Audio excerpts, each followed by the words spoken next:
Durante esta meia hora de transmissão do programa Panorama, pelo menos 2 jovens negros, pobres e moradores da periferia serão assassinados no Brasil.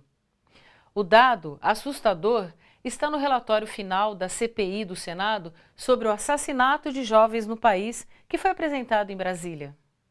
Anualmente, perto de 30 mil jovens entre 15 e 29 anos de idade são assassinados no Brasil. Quase 80%, ou 63 por dia, são negros. E mais de 90% são do sexo masculino.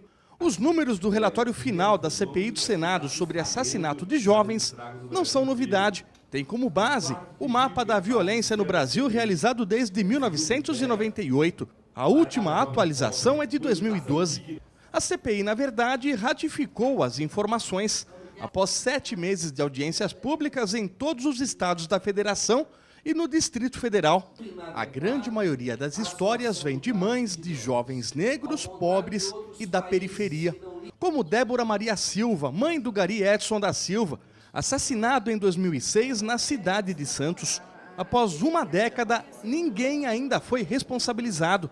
Para ela, o motivo é a letargia do Poder Judiciário. Um judiciário ultrapassado, a gente vê aí uma figura do judiciário que está em xeque no nosso país e nós não admitimos que como é que pode uns crimes de lesa humanidade que aconteceu no estado de São Paulo, um governo golpista que traz um ex-secretário de Segurança Pública do estado de São Paulo, que na gestão dele foi a era das chacinas para o país.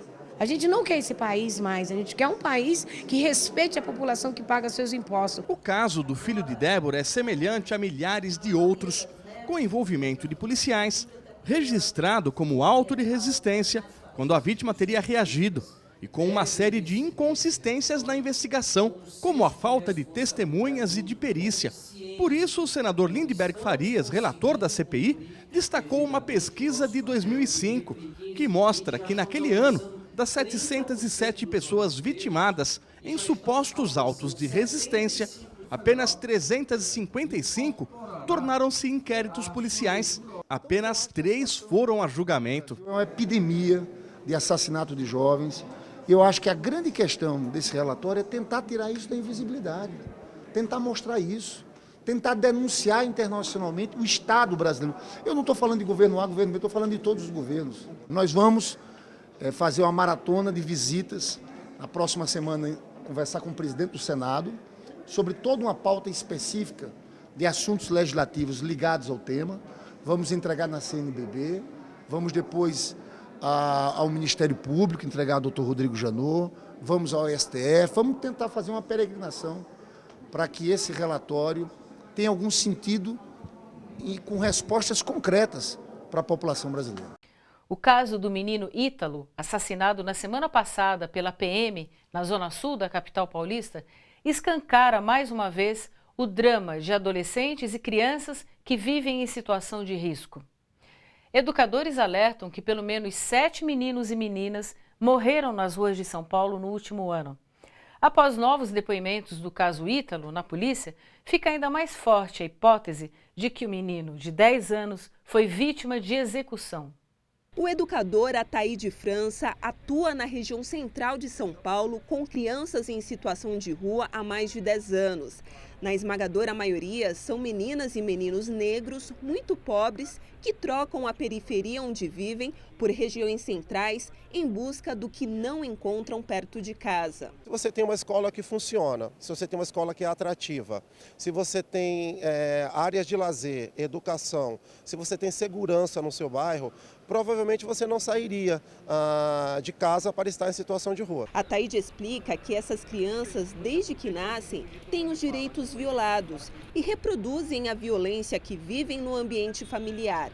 Só que as consequências dessa vulnerabilidade, agravada pela negligência do Estado, pode resultar em tragédias sociais, como o caso do menino Ítalo, morto por policiais com um tiro na cabeça no dia 2 de junho, após o furto de um carro na zona sul de São Paulo. Quando a gente fala do caso do Ítalo, por exemplo, se você olhar o histórico da família desse garoto, você vê que foi uma família que teve seus direitos violados desde a infância.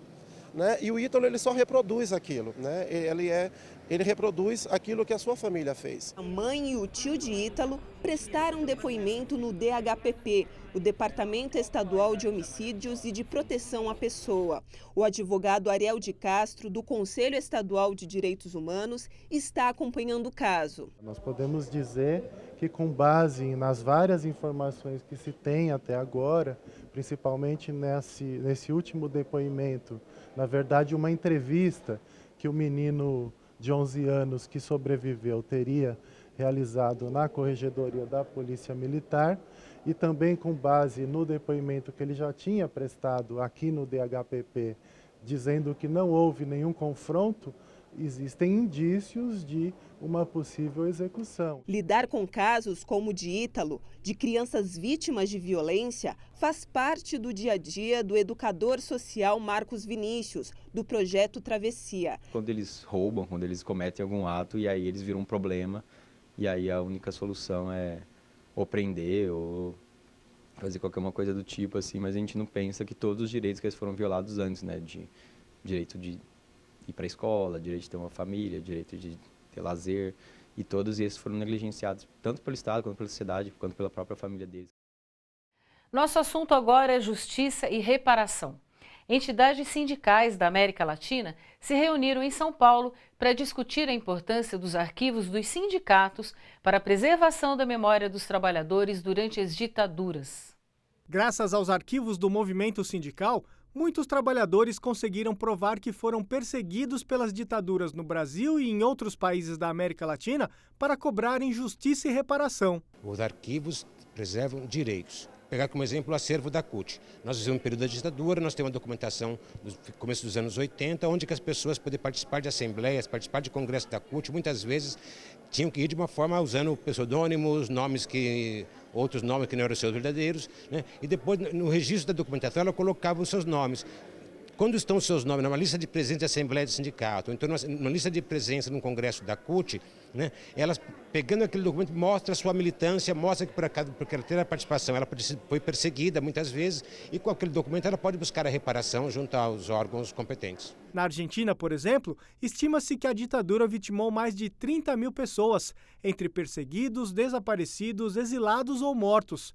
Essa pesquisadora diz que, ao contrário do Brasil, a Argentina está bem adiantada no processo de justiça e reparação às vítimas. Hace muy poco se condenó por primera vez a un empresario como responsable de un delito de lesa humanidad contra un trabajador de su empresa. Esta línea de judicialización creemos que es muy importante porque permite entender no solo el papel que tuvieron las Fuerzas Armadas, sino también otros sectores sociales de enorme poder que tuvieron involucramiento en la represión de los trabajadores. No Brasil, a ausência de informações sobre o que aconteceu com trabalhadores camponeses é um dos fatores que tem travado a reparação no campo. Muito poucos inquéritos foram abertos. Só para se ter uma ideia, menos de 30% foram os casos investigados pela polícia. Menos de 5% foram os casos que chegaram até o Poder Judiciário. Menos de 3% foram casos onde se teve uma manifestação do Judiciário ou condenando ou absolvendo. Nós tivemos a Comissão da Verdade, que fez o seu trabalho, assim como outros países também da América Latina tiveram suas Comissões da Verdade. Então é trocar essa experiência, como se deu o trabalho das Comissões da Verdade nos países da América Latina, como se deu no Brasil, como se foi construídos esses acervos, como que é utilizado esses acervos e como pode utilizar esses acervos para buscar a justiça e a reparação. E agora vamos falar de um direito do consumidor que os bancos não costumam respeitar. Imagine a cena. Você entra no banco para pedir um empréstimo e o gerente diz que, para ter o dinheiro, você precisa levar também um seguro de vida. Este abuso se chama venda casada e acontece todos os dias em agências bancárias de todo o país. O serviço é incluído na oferta do crédito e aí o consumidor não é nem consultado ou ele é condicionado. O banco ou a instituição financeira impõe a contratação do seguro ou do serviço para poder liberar o crédito. As pessoas, elas não têm o conhecimento dos seus direitos. E naquela necessidade, ele acaba, muitas vezes, aceitando, um outro produto do banco. A venda casada é abusiva e proibida de acordo com o artigo 39 do Código de Defesa do Consumidor. Os bancários sabem disso, mas de acordo com o sindicato da categoria, se veem obrigados a cometer a ilegalidade para cumprir metas de vendas impostas pelo banco. O bancário ele é cobrado diariamente para atingir essas metas e as cobranças são abusivas. Muitas vezes o trabalhador bancário acaba sendo até assediado. O presidente do sindicato afirma que os bancos sabem muito bem que as vendas casadas acontecem, mas não se responsabilizam pela prática. Quando há denúncia, quem responde é o trabalhador. Essa é uma prática do banco, de gestão e de violência organizacional do banco. A economista do Instituto Brasileiro de Defesa do Consumidor alerta que é possível se proteger de vendas casadas. O consumidor sempre tente a reversão dessa cobrança junto à própria instituição financeira, através do canal do saque. Se passados 5 dias o banco não atender essa solicitação, aí sim ele vai recorrer à ouvidoria e posteriormente o Banco Central ou à unidade do PROCON. E o trabalhador que se sentir pressionado a fazer a venda casada também deve denunciar.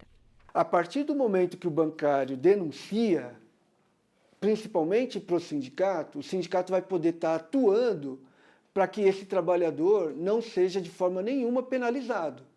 Este foi o Panorama de hoje. Você acompanhou aqui os atos do Dia Nacional de Mobilização contra o governo interino de Michel Temer, que aconteceram em todo o país e também no exterior. E a entrevista em que a presidenta Dilma classifica de lambança o que Michel Temer está fazendo no Brasil. Acompanhou ainda protestos contra o fim do Ministério do Desenvolvimento Agrário e em defesa do SUS, e as formas de violações dos direitos dos consumidores e das crianças e adolescentes. A gente fica por aqui. O Panorama volta na semana que vem com mais reportagens sobre democracia, cidadania e direitos humanos. Até mais!